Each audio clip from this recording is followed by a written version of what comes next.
Eh bien bonjour à tous et bienvenue dans cette nouvelle vidéo. Aujourd'hui nous allons aborder le sujet de l'hébergement des sites web. Peut-on vraiment héberger son site web gratuitement? Existe-t-il des solutions pour obtenir un hébergement et un nom de domaine sans rien dépenser? Quelles sont les concessions à faire si nous souhaitons utiliser ces solutions? C'est ce que nous allons voir dans cette vidéo.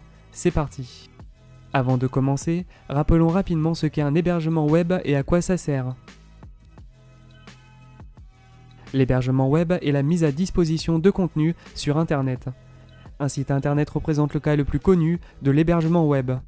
Si vous souhaitez créer un site Internet, vous allez très vite en venir à la question suivante. Quelle solution d'hébergement web je dois choisir pour que mon site soit accessible aux autres internautes? Nous pouvons répondre à cette question de plusieurs manières, puisqu'il existe différentes solutions d'hébergement.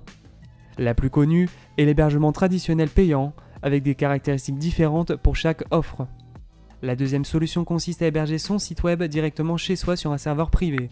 On appelle cette technique de l'auto-hébergement. La dernière solution est celle que nous allons aborder dans cette vidéo. C'est l'hébergement gratuit qui se rapproche de l'hébergement traditionnel mais avec quelques concessions. Dans un premier temps, nous allons répondre à la question suivante. Pourquoi choisir un hébergement web gratuit? Si vous songez à lancer un site mais que vous n'avez pas un gros budget, l'hébergement web gratuit peut être une bonne option pour vous. Les solutions d'hébergement à titre gracieux vous permettent de vous faire une idée de ce qu'il en est que de construire et d'héberger son site sans avoir de dépenses récurrentes associées à votre projet. Cela peut être intéressant pour les personnes qui lancent un nouveau projet et ne s'attendent pas à recevoir beaucoup de trafic sur leur site. Si vous souhaitez rendre du contenu accessible à tous, vous pouvez faire appel à un prestataire pour qu'il se charge d'héberger votre site web. Vous pouvez donc choisir une offre gratuite qui vous offrira un hébergement basique. Chaque offre gratuite propose certains avantages comme certains inconvénients. Les offres gratuites montrent rapidement leurs limites et ils ne proposent pas d'image professionnelle. Elles peuvent être intéressantes si vous souhaitez créer un site internet pour votre loisir préféré, votre association ou pour vous lancer dans un premier projet. Le prix fait partie des plus gros avantages à retenir sur ce type d'hébergement. Ils sont facilement accessibles pour toute personne souhaitant mettre en ligne un site web. Passons maintenant aux inconvénients que nous pouvons rencontrer sur ce type d'hébergement. La plupart des limites en vigueur sur ces offres ne sont pas assez élevées pour l'utilisation que l'on souhaite en faire. Par exemple, nous nous retrouvons souvent avec un petit espace disque ou une bande passante très limitée. Dans la majorité des cas, les domaines proposés sont souvent des sous-domaines. Vous êtes donc contraint d'utiliser le nom de votre hébergeur dans le lien de votre site. Et certains sites proposent le changement du nom de domaine contre une somme bien plus importante que le prix réel. Heureusement, tous les hébergeurs n'agissent pas de la sorte. Vous pouvez par exemple trouver des hébergeurs proposant la modification de votre nom de domaine gratuitement en passant par les services d'un tiers, vous gérez donc entièrement cette partie. Une autre contrainte bien plus gênante est la publicité intégrée par défaut par l'hébergeur pour compenser la gratuité de son offre. Regardez donc attentivement avant de vous lancer sur ce type d'offre puisqu'elle dégrade l'expérience utilisateur sans que vous puissiez y remédier. Les hébergeurs gratuits n'offrent pas de service de copie de sûreté. Donc si un événement en particulier survient et que vos données sont perdues, tout est à recommencer. Ils n'offrent pas non plus de garantie de protection des données. Le plus souvent, les utilisateurs des hébergements gratuits ont rapporté les problèmes suivants.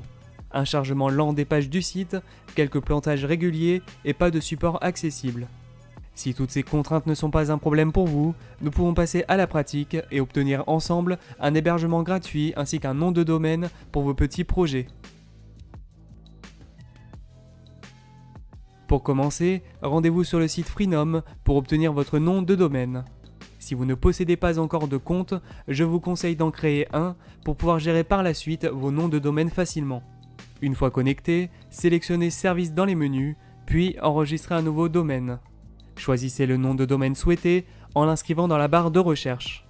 Ensuite, choisissez l'extension souhaitée parmi la liste proposée. Attention, l'extension en .tk n'est plus acceptée sur certains hébergeurs suite à de nombreux abus. Je vais donc pour ma part créer un site avec l'extension en .ml. Ajoutez-la au panier sur Get It Now, puis appuyez sur Checkout. Nous allons maintenant déjà configurer nos DNS pour qu'ils puissent pointer vers notre hébergeur. Cliquez donc sur Utiliser DNS, puis sur Utiliser votre propre DNS. Dans les cases Name Server, entrez les DNS suivants. ns1.epizy.com pour la première case, puis ns2.epizy.com sur la seconde. Avant d'appuyer sur Continuer, choisissez la période de renouvellement de votre domaine. Vous pouvez choisir une période de 12 mois maximum qui sera renouvelable gratuitement. Cochez la case sur la page suivante, puis complétez la commande.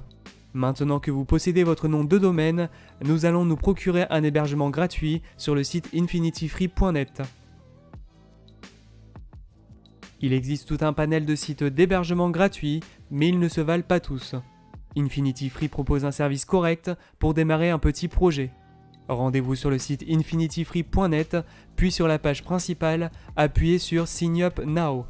Entrez vos informations personnelles pour la création de votre compte.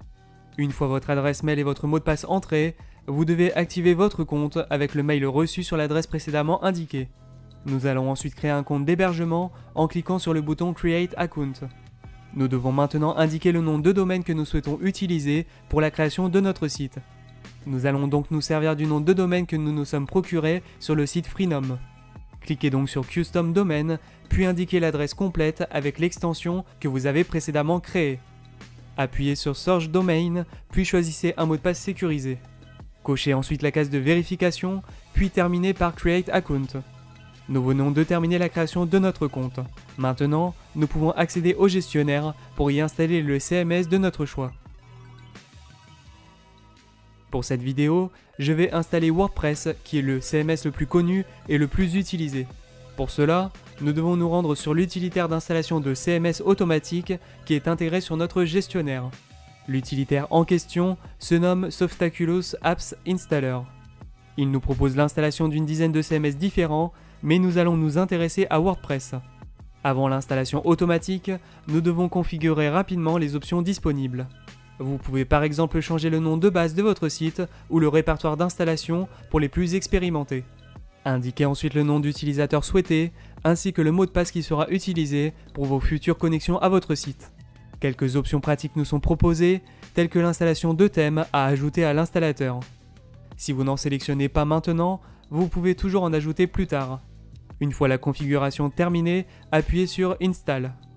La barre de chargement vous permet de suivre l'avancement de l'installation qui ne devrait prendre que quelques minutes. Vous pouvez maintenant accéder à votre site fraîchement créé en passant par le lien d'administration. Connectez-vous avec les identifiants donnés lors de l'installation pour accéder au gestionnaire de votre site. Vous voici sur la page d'accueil de votre nouveau site. Vous pouvez dès à présent y accéder et le gérer à votre convenance. Si vous ne savez pas par où commencer, je vous renvoie vers ma précédente vidéo sur la création d'un site internet hors ligne sur laquelle vous pouvez retrouver la configuration de base d'un site sous WordPress. Voilà, cette vidéo touche déjà à sa fin, j'espère qu'elle vous aura plu. Si vous souhaitez d'autres tutoriels, n'hésitez pas à me le faire savoir en commentaire. En attendant la prochaine vidéo, vous pouvez vous abonner à la chaîne gratuitement grâce au bouton présent sous cette vidéo et mettre un pouce bleu si ce tutoriel vous a plu. N'oubliez pas que la meilleure façon de prédire l'avenir, c'est de le créer, alors n'hésitez plus à inventer le vôtre. Je vous dis à la prochaine. C'était Chris. Ciao.